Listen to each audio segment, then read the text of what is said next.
Friend, स्वागत है आपका मेरे यूट्यूब चैनल पे। इस वीडियो में बात करने वाले हैं SBI cards and payment services की। देखिए, चिंताजनक बात यह है कि बीएफएसआई सेक्टर पूरा गिरा हुआ है। ठीक है, इस समय बैंकिंग और फाइनेंशियल सेक्टर में अगर आप देखेंगे तो लगातार गिरावट देखने को मिल रही है। दो बातों पर मैं अपनी बात की शुरुआत करना चाहूँगा।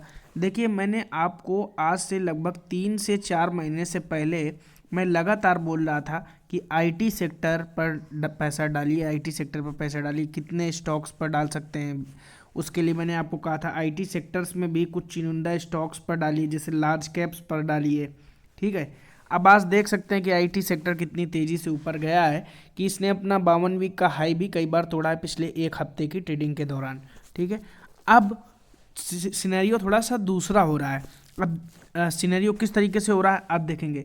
बीएफएसआई सेक्टर पर अगर आप नज़र डालेंगे, banking and financial sector, financial institutions पर अगर नज़र डालेंगे तो आप देखेंगे एचडीएफसी बैंक कितना नीचे ट्रेड कर रहा है। आप देखेंगे आईसीआईसीआई बैंक, आप देखेंगे एक्सिस बैंक, बंधन बैंक आप देखेंगे, कोटक महिंद्रा बैंक आप देखेंगे, तो सारे बैंक नीचे हैं। आप अगर और भी चाहें, एचडीएफसी पर जाना चाहें, एचडीएफसी लाइफ पर जाना चाहें, एसबीआई लाइफ पर जाना चाहें, इन सभी स्टॉक्स को जब आप देखेंगे तो इनमें भी लगातार गिरावट की स्थिति देखने को मिल रही है। और ऐसा केवल एक ही कारण के तहत हो रहा है कि जो इकोनॉमी के अनसर्टेनिटी है ड्यू टू ओमनिक्रॉन का जो नया वर्जन आया, ओमनिक्रॉन जो आया है, कोविड का जो नया वर्जन है, तो इससे बहुत ज़्यादा पैनिक की स्थिति क्रिएट हुई है और इसी सेक्टर ने मार्केट को दबाव में लिया हुआ है। तो इस वीडियो में बात करेंगे बेसिकली हम एसबीआई कार्ड्स की कि अब इसमें क्या हो सकता है आने वाले टाइम पे। आपसे रिक्वेस्ट बस इतनी सी है कि अगर फर्स्ट टाइम चैनल पे विजिट कर रहे हैं तो चैनल को जरूर सब्सक्राइब कीजिए। देखिए, 20 दिसंबर को ऐतिहासिक दिन था, क्योंकि पिछले एक साल के दौरान तो इसने निराश ही किया है। 20 दिसंबर की अगर हम बात करें तो 20 दिसंबर को इसने 868 रुपये का लो बनाया था और वहाँ से पिछले 10 सेशंस के दौरान लगातार धीरे धीरे धीरे धीरे ऊपर की तरफ जा रहा है और 20 दिसंबर से के लो से 52 रुपये रिकवरी दिखा चुका है एसबीआई कार्ड्स। तो मैंने उसी लेवल से आपको बाइंग की, 890 के लेवल से लगातार मैंने बाइंग की रिकमेंडेशन दी है और मैंने कहा था एक कंसोलिडेशन का जो जोन है। हालांकि 890 का जो लेवल टूटा था तो ये बहुत चिंताजनक था, लेकिन ज़्यादा दिन तक इस लेवल के नीचे रहा नहीं और रेजिस्टेंस दिखाया नहीं उसके नीचे और वहाँ पर से वापस लौटा है। तो ये एक अच्छी चीज़ हो गई जो अनएक्सपेक्टेड थी कि अब फिर 890 का लेवल तोड़ने के बाद अगला लेवल जो एनालिस्ट बता रहे थे 780 का लेवल था, लेकिन फिलहाल ऐसा नहीं हुआ और स्ट्रॉन्ग सपोर्ट लिया इसने 860 के लेवल तक। तो आगे के लिए आप याद रखिए, अगर एसबीआई कार्ड्स में गिरावट होती है तो इस लेवल पर के आसपास जा कर के आप खरीदारी कर सकते हैं। लेकिन मेरा ऐसा मानना है कि अब ये मूवमेंट थोड़ा सा पॉजिटिव रहने वाला है और 1000 के लेवल तक ही ये स्टॉक रुकने वाला है। लेकिन देखने वाली बात होगी कि रजिस्टेंस दिखा पाता है या नहीं, क्योंकि ये बड़ी चिंता का विषय है इस समय इन पूरे सेक्टर में, बल्कि इसमें खासतौर से एसबीआई कार्ड्स में। ऐसे में हम देखते हैं कि मार्केट में क्या चल रहा है। 11 लाख से भी ज़्यादा शेयर्स ट्रेड हुए, जिसमें 4,75,000 शेयर्स की आज डिलीवरी उठाई गई है। 42.58% डिलीवरी प्रतिशत थी, तो ये एक अच्छा डिलीवरी परसेंटेज माना जाता है। यहाँ पर हम नोट डाउन करेंगे 920 का लेवल। तो सबसे पहले हम 200 दिन का ईएमए देखेंगे 1017, तो इस लेवल के नीचे है। तो इस लेवल के नीचे किसी भी स्टॉक पर इजीली विश्वास नहीं कर सकते।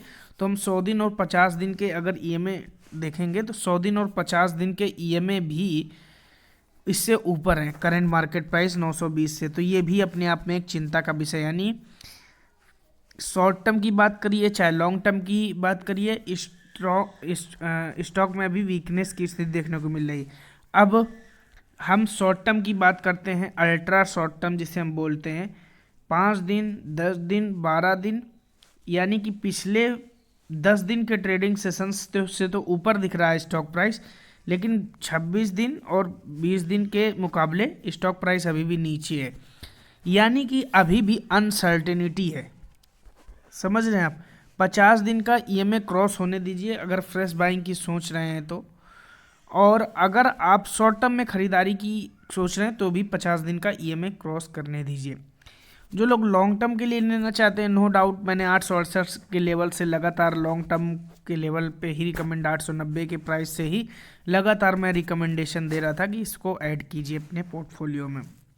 रिवेन्यू की बात करें तो पिछले 3 साल में रेवेन्यू लगभग 90% बढ़ता हुआ दिखाई दिया है, जो कि अच्छी बात है SBI कार्ड्स में। प्रॉफिट की बात करें तो आप देख सकते हो कि इस क्वार्टर में यानी इस ईयर में 2021 में ज़रूर इसमें एक डाउनफॉल दिखाई दी गई है, जिसकी वजह से ही स्टॉक प्राइस गिरा है, मेरा ऐसा मानना है। ठीक है, तो अगर हम बात करें प्रोमोटर्स की होल्डिंग की तो भैया लगभग 69% की होल्डिंग प्रोमोटर्स की बनी हुई है। देखिए अच्छा जो स्टॉक होता है ना, तो उसकी खरीदने की स्ट्रेटजी जो मैं आपको बताता हूँ रिटेलर्स को, वही FIS और DIS की भी होती है। इनको पता है कि ये चलेगा आज नहीं तो कल, लेकिन तेज़ी से नहीं चलेगा, एकदम से भागता नहीं चला जाएगा जैसे IRCTC ने शुरू में दिखाया था। इसलिए देखिए कैसे कैसे खरीदता। 2020 में दिसंबर में इन्होंने 5.84 से मार्च 2021 में 8.62 किया, जून 2021 में 12.47, सितंबर 2021 में 13.07। धीरे धीरे धीरे धीरे धीरे एंट्री लेते हुए इसी स्टॉक में FIS। सिमिलरली आप DIS को भी देखोगे 3.90 से 5.97, 6.69 एंड 9.71 लगातार परसेंटेज बढ़ते हुआ। बल्कि इसके मुकाबले अब पब्लिक को देखिए तो 20.86 से 16.01, 11.34 एंड 7.86। यही काफ़ी है समझदारी दिखाने के लिए कि भैया क्या चल रहा है मार्केट में। तो अच्छे क्वालिटी के स्टॉक्स आपको एकदम उड़ते हुए नहीं दिखाएंगे, लेकिन धीरे धीरे धीरे धीरे लॉन्ग टर्म में आपको बहुत अच्छा रिटर्न्स देके जाएंगे, पैसा कई गुना मल्टीप्लाई करके जाएंगे। अभी तो आप पर डिपेंड करता है कि आप किस तरीके से मार्केट में इन्वेस्टमेंट करते हो। लेकिन अब देखिए जो मोतीलाल ओसवाल जानी मानी इन्वेस्टमेंट बैंकिंग फर्म है, उसने तक 1300 के टारगेट्स दिए, जो करंट मार्केट प्राइस से लगभग 45% ऊपर है। तो ये वीडियो था SBI कार्ड्स पे अपडेट के लिए। वीडियो आपको जैसा भी लगा है कमेंट बॉक्स पे बताइएगा, और फर्स्ट टाइम अगर चैनल पे विजिट किया था तो चैनल को सब्सक्राइब कीजिएगा। Thank you for watching. जय हिंद।